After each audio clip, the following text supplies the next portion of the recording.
Hello সবাই, কেমন আছো? আশা করি সবাই অনেক ভালো আছো। আজকে নতুন একটা ভিডিও নিয়ে এলাম।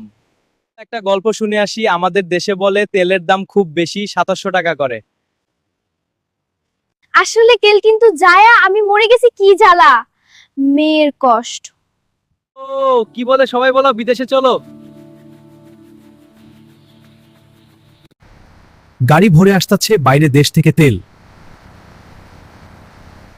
তাও বাংলাদেশে তেল নাই। এদিকে তেল নাই, সারা লাইন পড়ে গেছে। আরো কতক্ষণ অপেক্ষা করতে হবে? ডিজেল শেষ, বাড়ি যাও।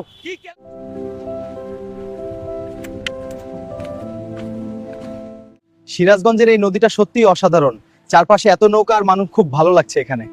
ভিডিও ভালো লাগলে কমেন্ট করে বলবেন কে কে আসতে চান। তোমার দিনকাল কেমন যাচ্ছে? আশা করি ভালোই।